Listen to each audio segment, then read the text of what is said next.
Hola, soy Gabriel León y estás escuchando La Ciencia Pop, un podcast sobre historias de ciencia. Un golpe puede cambiarlo todo, detener un corazón o devolver la vista, borrar un recuerdo o encenderlo. Es fuerza y azar al mismo tiempo, un instante donde la materia se revela y el cuerpo responde. Algunos golpes son visibles, otros no, pero igual de decisivos. Hoy daremos un paseo por esa frontera del impacto, los que curan, los que matan y los que poco a poco transforman el cerebro hasta borrar lo que somos. Les recuerdo que este proyecto es financiado en un 100% por el aporte voluntario de mis muy queridos patrons. Si quieren apoyar este proyecto, lo pueden hacer en www.patreon.com/lascienciapop y ahí se pueden inscribir para hacer un aporte mensual y apoyar a la producción de este podcast. Como siempre, agradezco el apoyo de mis muy queridos patrons: Paola Oyarzún, el artista Ariel Guerrero, Rhonda Butler, Bruno Gisling, Silvana Cartagena y sus hijos Dante y Gabriel Chimino, Andrea Méndez, Guillermo, Sebastián y Celeste Acuña, Edu Arnelo, Mr. Corner, Juan Francisco San Martín, Juan Pablo Cortese, Gail Jewell, Javier Ocaranza, J. Pérez, Matías y Chay, la familia Verdugo Enríquez, Andrés Arias, Martina y Gaspar Fernández, César Antonio Cid, la familia Moya Velázquez, Liliana Guzmán, Jordi Torras, Katia Ramírez, Rolando Cosio, Víctor Bucarey, Julio Serrano, Javiera Castro, Wolfram Gurlich, la familia Gallegos Iturriaga, Maricruz Ormeño, Los Piñones Guísica, Playita Restobar Guanaqueros, Joel Moya, Rodrigo Salas, Luciano Santana, Alecito Enríquez, Tumbo y Aceituno Crisóstomo, Manguito, Daniela Millavil, Carlos Schwarzenberg, Jonathan Ramírez, Claudio Fuentealba, Mark Rolk, Karina y Agustín Valenzuela, Laura Carrasco, Martina y Julieta Moscoso, la Cervecería Intrinsical, la profe Lorena Bravo, Gaspar y Ray Bravo, Declan Kerr, Maida Bofil, Chalo y Katia, Alfonso y Esteban Maureira y la familia Hurtado Varela.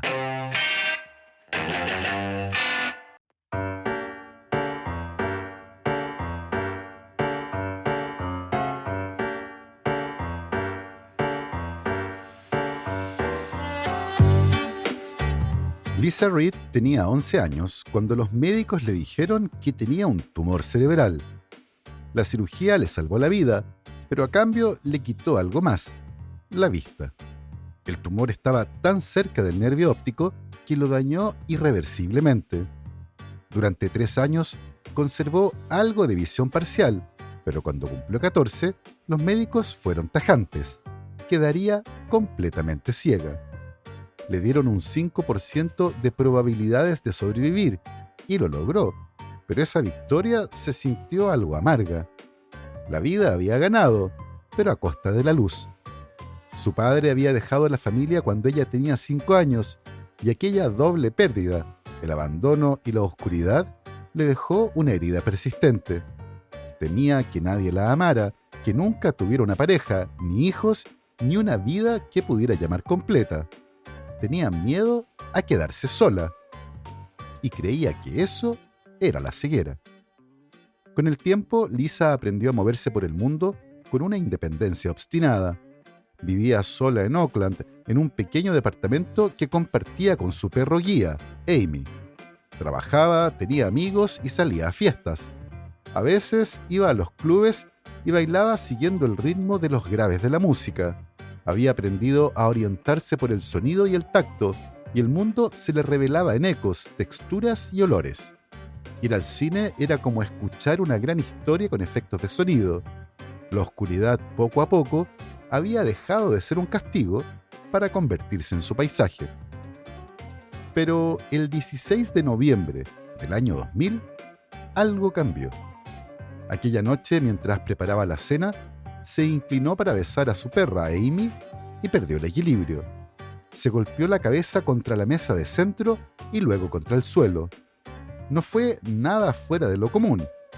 Ella comentó más tarde que cuando una persona es ciega, tropezar o golpearse con algo forma parte de la rutina. Lisa se levantó, terminó de cocinar y se fue a dormir sin darle importancia. A la mañana siguiente, sin embargo, todo era distinto.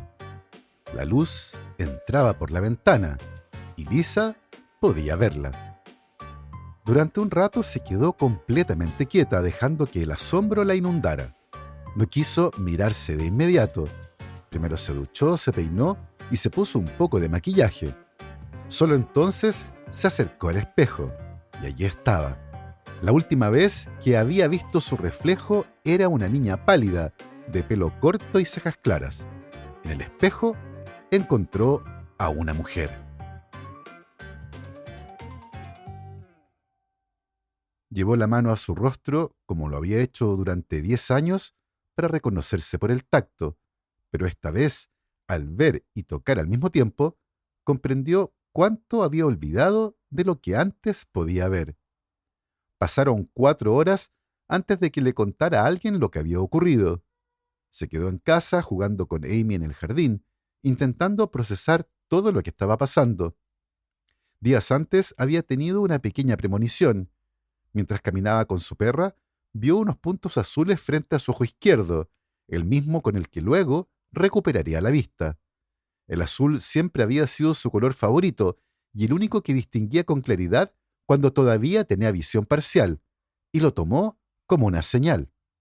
El mismo médico que años atrás le había dicho que jamás volvería a ver, confirmó que había recuperado cerca del 80% de la visión con el ojo izquierdo. No había una explicación. Una vez que el nervio óptico se daña, no puede regenerarse, habitualmente. Pero los hechos estaban ahí. Lisa lo miró a los ojos y le dijo simplemente: «Yo puedo ver otra vez». Ese momento le produjo una sensación profunda de justicia, como si el universo le devolviera algo que le debía.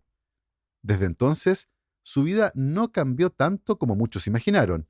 Seguía siendo independiente, con los mismos amigos y las mismas rutinas. Era básicamente la misma persona, solo que ahora podía unir lo que sentía con lo que veía.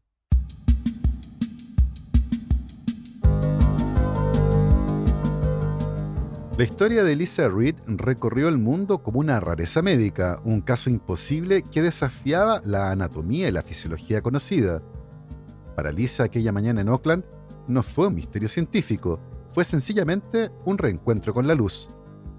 Los médicos no pudieron dar una explicación definitiva de lo que había ocurrido, pero el propio accidente parece haber tenido un papel más que simbólico en lo que pasó. El golpe en la cabeza, fuerte, seco y justo en la región frontal, pudo haber provocado una alteración súbita en la presión dentro del cráneo o en el flujo sanguíneo que irriga el nervio óptico. En condiciones normales, ese nervio ya no debía funcionar. Había quedado atrofiado años atrás por la presión del tumor. Sin embargo, algunos estudios sugieren que incluso en esos casos pueden sobrevivir pequeñas fibras nerviosas, incapaces de transmitir señales visuales, pero todavía vivas. Una modificación en su entorno, una leve variación de la presión, un incremento momentáneo en la irrigación o un cambio en la tensión de los tejidos podría bastar para reactivar la conducción eléctrica. El golpe de Lisa Reed, por improbable que parezca, podría haber generado justamente ese microcambio, una leve descompresión, un reajuste minúsculo en la estructura del nervio o en la ruta de la arteria oftálmica, un estímulo capaz de despertar lo que permanecía en silencio desde hacía una década. No es una hipótesis descabellada. En la literatura médica existen casos aislados de recuperación visual repentina tras traumatismos leves, atribuidos a la restauración del flujo o a la reactivación funcional de fibras residuales. En su caso, el impacto podría haber actuado como un interruptor biológico, un sacudón que devolvió la comunicación entre el ojo y el cerebro. Y si bien nada de eso puede probarse con certeza, es la explicación que mejor concilia el azar y la fisiología. Un golpe, una vibración mínima y un ajuste invisible en el interior del cráneo. Y de pronto, el nervio óptico volvió a transmitir señales que durante años permanecieron silenciosas. No fue magia ni un milagro, pero sí un evento tan extraordinario que incluso con toda la ciencia disponible, sigue pareciendo un milagro. A veces un golpe preciso, en el momento exacto, con la intensidad y en el punto justo, puede cambiarlo todo. En el caso de Lisa Reed, ese golpe devolvió la luz a un ojo que llevaba una década en silencio. Pero en otros cuerpos, en otros contextos, ese mismo tipo de coincidencia perfecta puede tener el efecto contrario, no devolver la vida, sino quitarla. En septiembre de este año, un arquero de futsal llamado Antonio Edson dos Santos Sousa, conocido como Piché, se convirtió en noticia mundial cuando durante un partido en Sao Paulo detuvo un penal con el pecho. Fue un reflejo instintivo, un gesto técnico impecable, de esos que arrancan aplausos. Pero segundos después, y mientras celebraba con sus compañeros esa notable atajada, se desplomó y no se levantó más. El diagnóstico fue comotio cordis, una fibrilación ventricular fatal provocada por un golpe directo en el pecho, justo sobre el corazón, en una fracción mínima del ciclo cardíaco. El comotio cordis, del latín conmoción del corazón, es uno de los eventos más raros y letales que puede sufrir una persona sana. Ocurre cuando un impacto aparentemente inofensivo interrumpe el ritmo eléctrico del corazón. No es un ataque al músculo ni una lesión visible, es básicamente un cortocircuito fisiológico. En un corazón que late entre 60 y 100 veces por minuto, cada contracción se produce en un ciclo eléctrico complejo, despolarización y repolarización de millones de células. Si un objeto como una pelota, un disco, un codo o un pie golpea el pecho justo durante un intervalo de unos 10 a 40 milisegundos en la fase de repolarización ventricular, el impacto puede producir una arritmia fatal. Es como presionar el botón equivocado de un sistema perfecto en el único instante en que no debería tocarse. El fenómeno se conoce desde hace siglos, pero fue en el béisbol juvenil de Estados Unidos donde se comprendió su magnitud. En los años 90, los cardiólogos Barry Mayron y Mark Link del Comotio Cordis Registry documentaron decenas de casos en niños y adolescentes que colapsaban tras recibir un pelotazo justo en el pecho. La mayoría eran lanzamientos de baja velocidad, de menos de 100 km por hora, y ocurrían sin fracturas ni lesiones visibles. Bastaba con que la pelota impactara en el punto exacto del tórax, sobre el ventrículo izquierdo, durante la fracción de segundo vulnerable. Los datos mostraban que el comotio cordis era la segunda causa más frecuente de muerte súbita en deportistas jóvenes en Estados Unidos, después de las cardiopatías congénitas no diagnosticadas. La incidencia más alta seguía concentrándose en el béisbol, pero también aparecía en el hockey, lacrosse, cricket e incluso fútbol. El mecanismo es tan preciso que la mayoría de los intentos de reproducirlo en el laboratorio fracasaban hasta que se controlaron 3 variables críticas: el momento del golpe dentro del ciclo cardíaco, la energía transmitida y la ubicación exacta del impacto. Si el golpe llega con demasiada fuerza, rompe el esternón o daña el miocardio, pero no produce fibrilación. Si es demasiado débil o se da fuera de la ventana eléctrica crítica, sencillamente no pasa nada.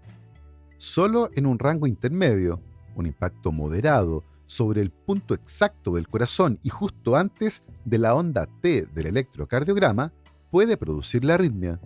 Es un evento oscuro de precisión, un golpe perfectamente sincronizado con el latido. Por eso el comotio cordis no es común entre profesionales, cuyos cuerpos están más desarrollados y cuyos equipos de protección amortiguan la energía del impacto.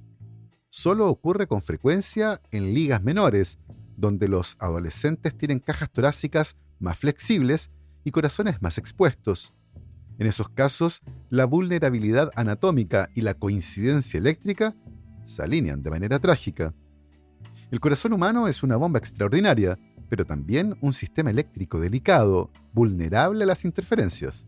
Un golpe en el pecho puede no dejar marcas, no fracturar nada, y aún así, apagar la vida en un instante. En el caso de Lisa Reed, el golpe encendió una señal dormida.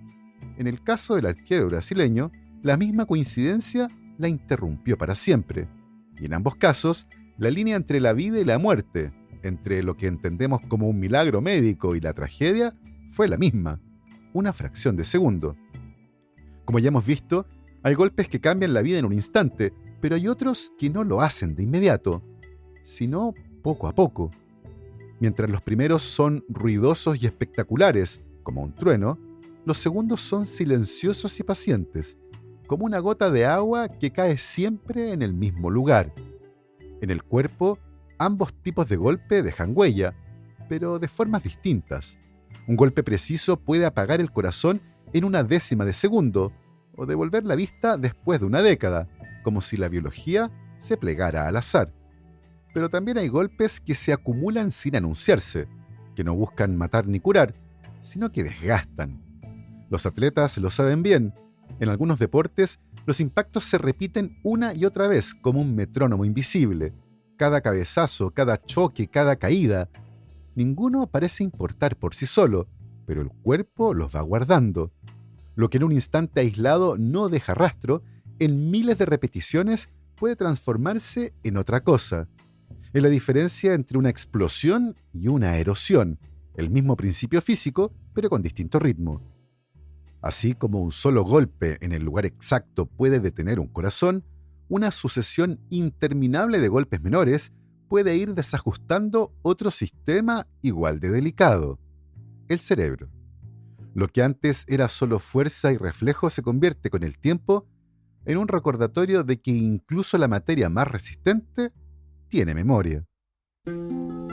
Yes, I'm going to walk, oh, that milky white way, oh, child, somebody's day. El término Punch Drunk Syndrome, o síndrome del boxeador ebrio, apareció en los años 20 cuando los médicos comenzaron a notar un patrón inquietante entre los boxeadores retirados. Hombres jóvenes y fuertes que habían pasado años en el ring empezaban a mostrar un deterioro extraño. Caminaban con pasos inseguros, hablaban muy despacio, temblaban y perdían el equilibrio. Algunos se volvían irritables o confusos. No era simple cansancio ni una consecuencia emocional del deporte. Era algo más profundo. El neurólogo Harrison Marland lo describió por primera vez en 1928, en un artículo publicado en el Journal de la American Medical Association, donde lo llamó síndrome del boxeador ebrio, porque los síntomas recordaban a los de una persona intoxicada. Marland observó que los cerebros de esos atletas mostraban signos de daño estructural, pequeñas hemorragias, atrofia y degeneración del tejido. Era el resultado de miles de golpes acumulados, cada uno demasiado débil para causar una conmoción evidente, pero lo bastante fuerte para sacudir el cerebro contra las paredes del cráneo. Cada impacto generaba microlesiones que, con el paso del tiempo, se sumaban como una especie de contabilidad trágica. Durante décadas, el síndrome fue considerado un mal exclusivo del boxeo, una consecuencia inevitable de la sucesión de golpes en la cabeza. Pero la historia del deporte mostraría que no se limitaba al ring. Futbolistas, jugadores de rugby, luchadores y más tarde deportistas de contacto de casi todas las disciplinas empezaron a mostrar síntomas similares. La medicina lo rebautizó como demencia pugilística y más tarde como Chronic Traumatic Encephalopathy, encefalopatía traumática crónica. Pero el término original, Punch Drunk, sigue siendo el más gráfico, una borrachera del cerebro producida por los golpes. Los avances en neurociencia ayudaron a entender lo que ocurría bajo el casco o el guante. En cada impacto, el cerebro suspendido en el líquido cefalorraquídeo se mueve dentro del cráneo como una masa gelatinosa. Aunque el golpe no cause pérdida de conciencia, la aceleración y desaceleración rápidas estiran y rompen axones, las prolongaciones de las neuronas que transmiten las señales eléctricas. Esas microlesiones inician una cascada inflamatoria que con los años genera depósitos anormales de proteínas como la tau, las mismas que se observan en enfermedades neurodegenerativas como el Alzheimer. La diferencia es que aquí el proceso no nace del envejecimiento, sino del impacto repetido. Los boxeadores antiguos lo describían sin saberlo. Decían que el cuerpo aguanta más que la cabeza, y tenían razón. Mientras los músculos se fortalecen con el entrenamiento, el cerebro no tiene modo de adaptarse a los golpes. Cada impacto deja una huella microscópica que no desaparece. Al principio se manifiesta como lentitud, desorientación o pérdida de memoria, pero luego vienen los cambios de ánimo, la irritabilidad y la depresión. En etapas avanzadas aparecen temblores, rigidez y demencia. Durante buena parte del siglo XX, las federaciones deportivas negaron la existencia del problema o minimizaron su gravedad. Los síntomas solían aparecer años después del retiro, cuando el público ya había olvidado los nombres de los boxeadores. Pero los médicos que los atendían sabían que algo no estaba bien. Demasiados hombres jóvenes con cerebros envejecidos. El Punch Drunk Syndrome fue en su momento un aviso temprano de algo que la ciencia tardó décadas en entender. Nos enseñó que los golpes, aunque parezcan mínimos y pasajeros, dejan una huella acumulativa, y que el cerebro es órgano frágil que define lo que somos, no evolucionó para absorber violencia repetida, y que a veces la línea entre el aplauso y la tragedia se mide no en un solo impacto, sino en la suma de todos los que vinieron antes.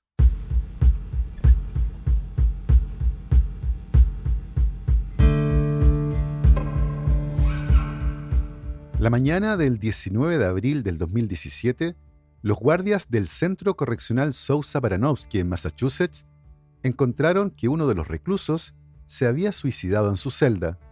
Tenía 27 años. 3 días antes, había sido absuelto del doble homicidio de Daniel de Abreu y Zafiro Furtado, ocurrido en 2012 frente a un club nocturno en Boston. Sin embargo, el hombre seguía cumpliendo una condena de cadena perpetua por otro crimen, el asesinato de Odin Lloyd. En el suelo de la celda junto al cuerpo había una Biblia abierta en el Salmo 24, y los guardias encontraron en la frente del hombre un número 3 dibujado con tinta roja. Podría haber sido otro incidente como tantos que ocurren en las cárceles de Estados Unidos, pero este era distinto. El hombre que los guardias encontraron muerto en su celda se llamaba Aaron Hernández y era una de las figuras del equipo de fútbol americano de los New England Patriots. El país entero se despertó con la noticia y las portadas se llenaron de la misma pregunta. ¿Cómo un hombre que lo tenía todo, juventud, fama, dinero y una carrera brillante en uno de los deportes más queridos de Estados Unidos, podía terminar así? Para la prensa era un caso de un talento desperdiciado, una doble vida marcada por la violencia y el exceso. Pero esa historia, la que parecía cerrada en una celda, apenas comenzaba. Días después, su cerebro fue enviado al laboratorio de neuropatología del Hospital General de Massachusetts, a petición de su familia.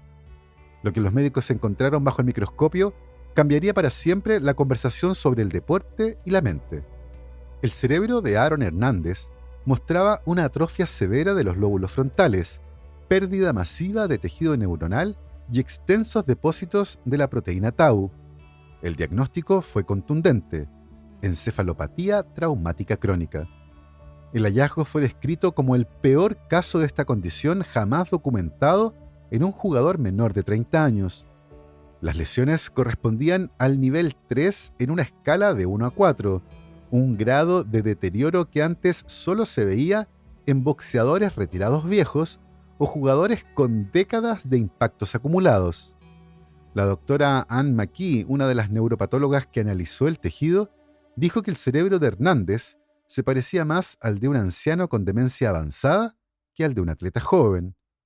Y entonces la pregunta cambió. Ya no era por qué lo hizo, sino cuánto de lo que hizo estaba escrito en su cerebro. Aaron Joseph Hernández había nacido en Boston en 1989 en el seno de una familia con una larga tradición deportiva. Su padre, Dennis, fue un jugador universitario exigente y dominante. Desde niño, Aaron mostró un talento explosivo para el fútbol americano. Era fuerte, rápido y casi imposible de taclear. En la Universidad de Florida brilló como una de las estrellas del equipo y en 2010 fue reclutado por los New England Patriots. Tenía 20 años y una carrera meteórica por delante. Su estilo era agresivo, su temperamento impulsivo. Dentro del campo, esa intensidad lo volvía un jugador imparable, pero fuera de él, en un hombre inestable. Con el tiempo comenzaron a aparecer las grietas, incidentes con armas, peleas en bares y amistades peligrosas.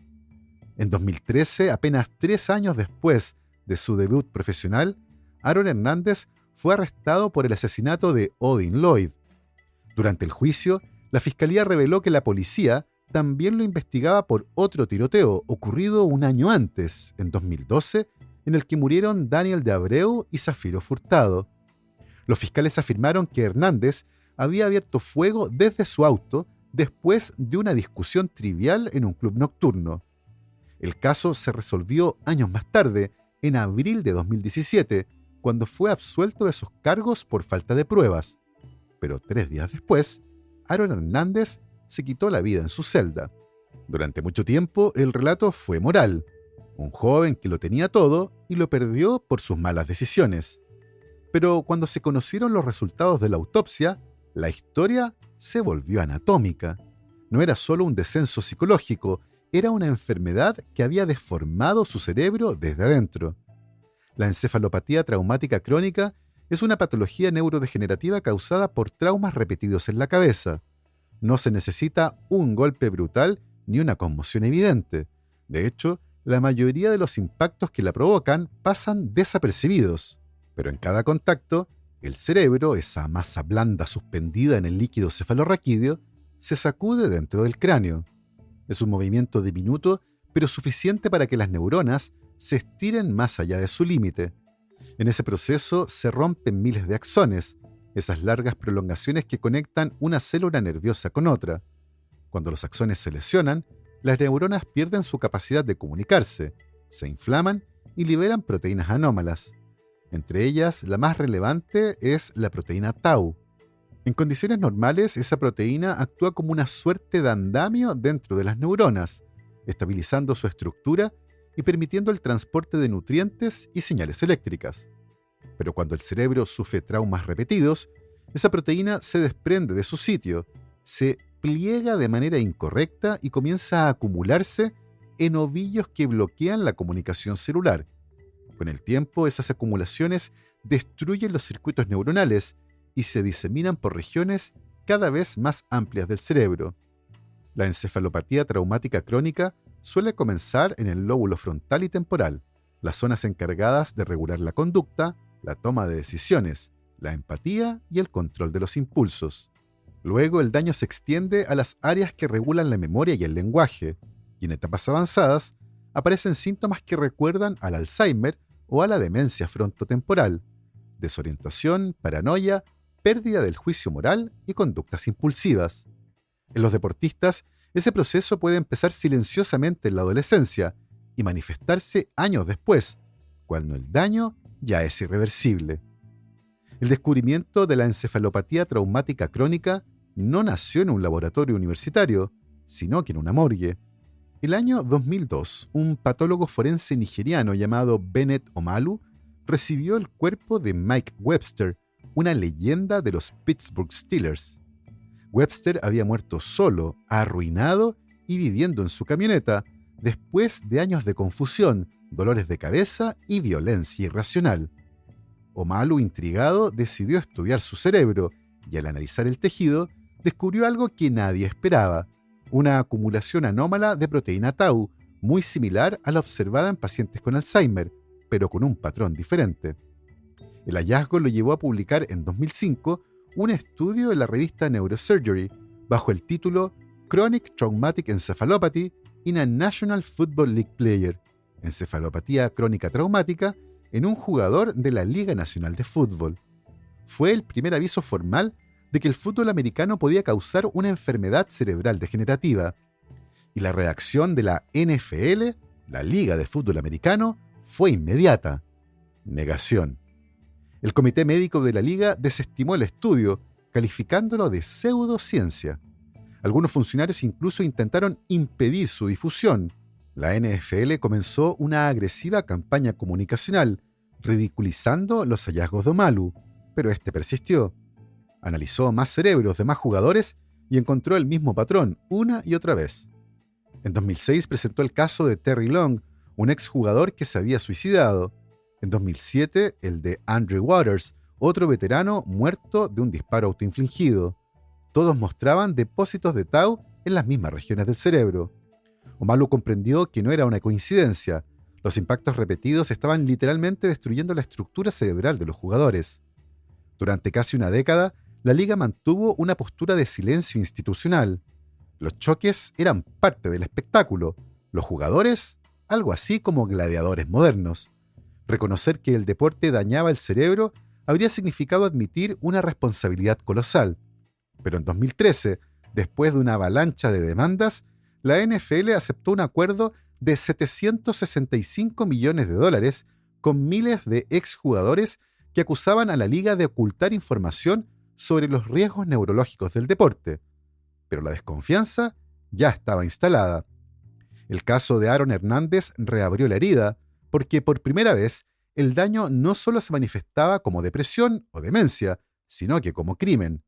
En el juicio público posterior a su muerte, su cerebro se convirtió en evidencia de algo más profundo, una enfermedad que altera la conducta moral y los impulsos de violencia.